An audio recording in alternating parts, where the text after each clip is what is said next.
Assalamualaikum warahmatullahi wabarakatuh. Asal muasal kata Tiga Raksa, sejarah Tiga Raksa 1.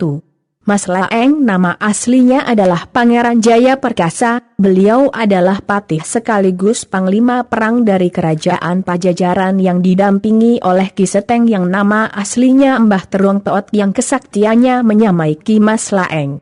Mas Laeng dan Ki Seteng beserta bala tentaranya ditugaskan untuk menghancurkan Islam yang mulai masuk merambah ajarannya ke daerah kerajaan Pajajaran yang pada masa itu kerajaan Banten dirajai oleh Sultan Maulana Hasanuddin. Mas Laeng beserta bala tentaranya bermarkas di daerah Sumur Syunuk Sumur Pancuran Katomas Pabuaran sampai sekarang. Kuta sama dengan Benteng Pancuran Mas sama dengan Mas menjadi Katomas sampai sekarang 2. Syekh Mas Masat adalah ulama besar sebagai panglima tentara Islam yang ditugaskan oleh Sultan Maulana Hasanuddin Banten untuk menyebarkan agama Islam ke daerah Tiga Raksa sekarang. Bertahun-tahun berkecamuk peperangan antara Syekh Mas Masat beserta pasukannya Ki Mas Laeng dan Ki Seteng beserta tentaranya, namun karena sama-sama saktinya tidak ada yang kalah dan menang. Syekh Mas Masat beliau wafat dan dimakamkan di Kermat Solear Pasanggarahan Kec, Solear 3. Syekh Mubarok yang nama aslinya Ki Indit, beliau adalah ulama besar penerus perjuangan Syekh Mas Masat yang telah wafat. Syekh Mubarok terus berjuang menegakkan agama Tauhid yaitu Islam dengan gigihnya. Namun peperangan tetap tidak ada yang kalah ataupun menang. Peperangan tersebut amat melelahkan untuk kedua belah pihak. Syekh Mubarok terus bermunajat kepada Allah agar kebatilan segera dihilangkan dan akhirnya beliau mendapat petunjuk dari Allah SWT. Syekh Mubarok mengusulkan kepada pihak Mas Laeng agar diadakan musyawarah dengan penuh kearifannya. Syekh Mubarok menjelaskan apa artinya Islam. Beliau menjelaskan bahwa Islam adalah agama rahmatan lil alamin, didengarkan dan disimak oleh Ki Mas Laeng dan Ki Seteng dan akhirnya Ki Mas Laeng dan Ki Seteng beserta pasukannya mendapatkan taufik dan hidayah dari Allah SWT yang akhirnya Ki Mas Laeng dan Ki Seteng dan pasukannya masuk agama Islam.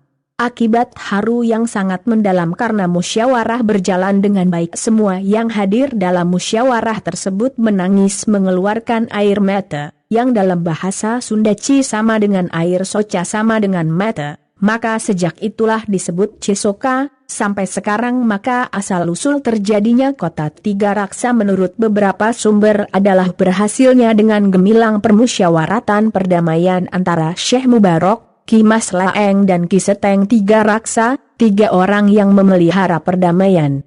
Makam Ki Syekh Mas Masat berada di Keramat Solear Pasanggarahan, makam Syekh Mubarok berada di KP Kelapa 2 Desa Pit Tiga Raksa, makam Ki Mas Laeng dan Ki Seteng di Keramat Mamplem Tiga Raksa. Selain itu ada beberapa tokoh yang namanya dijadikan nama jalan di Tiga Raksa yang berawal ketika Sultan Agung dari Mataram berperang melawan Kompeni Belanda di Batavia Sunda Kelapa, Jakarta sekarang, mengutus Arya Jaya Santika, Arya Wangsakara, Arya Yuda Negara, Arya Set Arya Jaya Sentika berkedudukan membuat kerajaan kecil sekitar KP Gudang. Beliau dimakamkan di Kampung Melayu. Ada pula yang menyatakan beliau dimakamkan di Keramat Asem Cengkareng. Beliau mempunyai anak bernama Ki Arya Set Arya Wangsakara berkedudukan di Jambe Solong dan akhirnya ke Pondok Aren Tangerang. Arya Yuda Negara berkedudukan di Pasar Kemis menyerang melalui Sepatan ke Batavia Jakarta. Arya Set putra dari Ki Arya Jaya Sentika menjadi tumenggung yang berkedudukan di Kampung Gudang.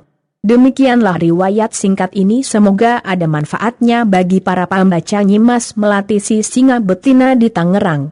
Ada juga kisah pahlawan wanita di Tangerang dengan gelar singa betina Tangerang, yaitu Nyai Mas Melati, pahlawan wanita asal Tangerang. Begini kisahnya, teriakan semangat yang dilantangkan oleh Seng singa betina ini sempat menggetarkan lawan. Kicauan burung terhenti ketika suara serang diserukan. Seng singa betina, bernama Nyimas Melati, adalah puteri dari Raden Kabal yang masih sedarah dengan Sultan Hasanuddin Banten ke-18. Di Tangerang, Nyimas Melati berjuang melawan penjajah. Tentu saja berkat bantuan semangat yang ditularkan dari Seng ayah. Sekarang ini, nama Nyimas Melati memang jarang terdengar. Sebagian orang mungkin sudah melupakan sejarah pahlawan di negeri ini dan mungkin juga mereka tidak akan pernah tahu nama itu. Nyimas Melati adalah seorang pahlawan. Tak hanya itu, perannya juga sangat penting dalam menyebarkan agama Islam di Tangerang. Penduduk Tangerang kala itu menderita karena sekelompok tuan tanah yang mendapat dukungan dari pemerintah kolonial. Tanah jajahan tersebut diakuisisi secara partikelir. Beberapa sumber menyebutkan ada 3 bagian tanah partikelir, Distrik Blaraja, Distrik Tangerang, dan Distrik Mauk. Wilayah Distrik Blaraja meliputi Blaraja, Buniaju, Tiga Raksa, Cikuja, Karangserang, Pasilian, Jenggati, Cakung. Lalu tanah partikelir di Distrik Tangerang, diantaranya Cikokol, Panunggangan, Pondok Jagung, Parung Kuda, Batu Ceper, dan Tanah Koja. Sedangkan di Distrik Mauk, antara lain Kramat Pakuaji, Sepatan, Teluk Naga, Ketapang Mauk, Rawa Kidang, Kampung Malaju, Pekajangan, Tegalangus, Bojong Renget, dan Ketos. Rakyat sudah tak tahan dengan sikap tuan tanah yang selalu melakukan tekanan, pemerasan dan pemaksaan. Akhirnya melakukan pemberontakan. Mereka sering mengadakan penghadangan di daerah-daerah bagian di Tangerang. Pemberontakan itu dipimpin oleh Raden Kabal. Dalam pertempuran melawan Kompeni Belanda, Sang Raden dibantu oleh Nyimas Melati dan Pangeran Pabuaran Subang. Karena keberanian dan ketangguhan Nyimas Melati, nyali musuh seakan ciut seketika saat berhadapan dengannya. Tuan tanah akhirnya mengalami banyak kerugian setelah menghadapi perlawanan-perlawanan yang selalu ditimbulkan oleh Nyimas Melati. Dikatakan dari beberapa penuturan orang tua terdahulu bahwa Nyimas Melati memiliki kemampuan yang tangguh dalam urusan bela diri maupun ilmu kanuragan. Serta yang tak kalah hebatnya, ialah suara teriakan yang menggelegar bak singa betina dalam menyemangati pasukannya. Saat gugur di medan perang, bagian tubuh Nyimas Melati dimakamkan secara terpisah di beberapa tempat. Ada yang menyebutkan konon Nyimas Melati dimakamkan di Desa Bunar, Balaraja, Kabupaten Tangerang. Namun sumber lain menyebutkan makam keramat Nyimas Melati berada di Pulau Panjang, Pulau Kelapa, Kepulauan Seribu.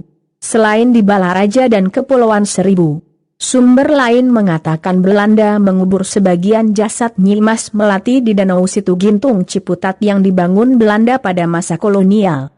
Namun asal-usul jasad beliau dikubur secara terpisah masih menjadi mitos setempat yang simpang siur dan sampai saat ini belum diketahui kebenarannya.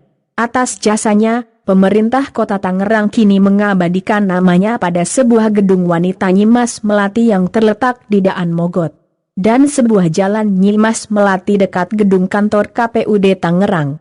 Sosok pahlawan wanita yang tidak mengandalkan kaum laki-laki ini sungguh menginspiratif. Dengan melihat bukti perjuangan Nyimas Melati yang begitu gigih dalam menumpas penjajah, tentu saatnya kita sekarang agar terus mengenang jasa beliau dan meneladani kisah hidupnya yang penuh dengan letupan semangat perjuangan. Nyimas Melati menularkan semangat untuk kepentingan pro-rakyat. Namun lain hal dalam urusan emansipasi wanita yang suka salah diartikan di zaman sekarang. Semoga bermanfaat. Wassalamualaikum warahmatullahi wabarakatuh.